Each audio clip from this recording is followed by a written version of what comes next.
What do you think about the way he's been speaking at these rallies lately? Do you think it's constructive for his campaign?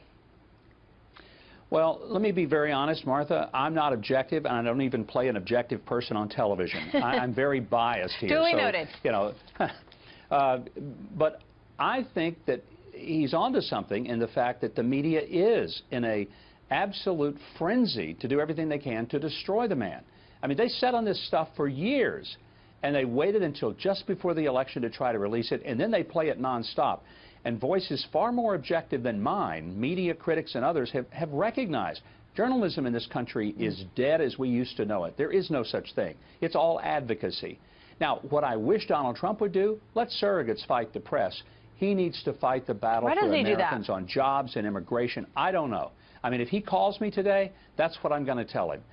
Leave this stuff alone. You go out there and fight the people's battles, because they're sick of open borders, and they know with Hillary, the Second Amendment, the Fourth Amendment, the Fifth Amendment are all on the table. They know with Hillary that abortion is going to be more prolific than ever. They know that with Hillary, taxes go up. They know that our national security interests go down, that Israel can't depend on. I mean, we could go through a litany.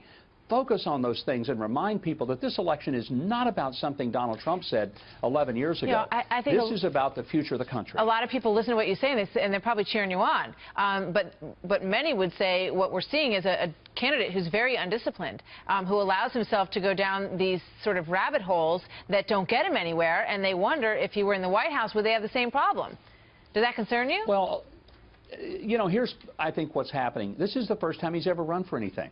I mean, you got to remember, Donald Trump has never run for office. He's never held office.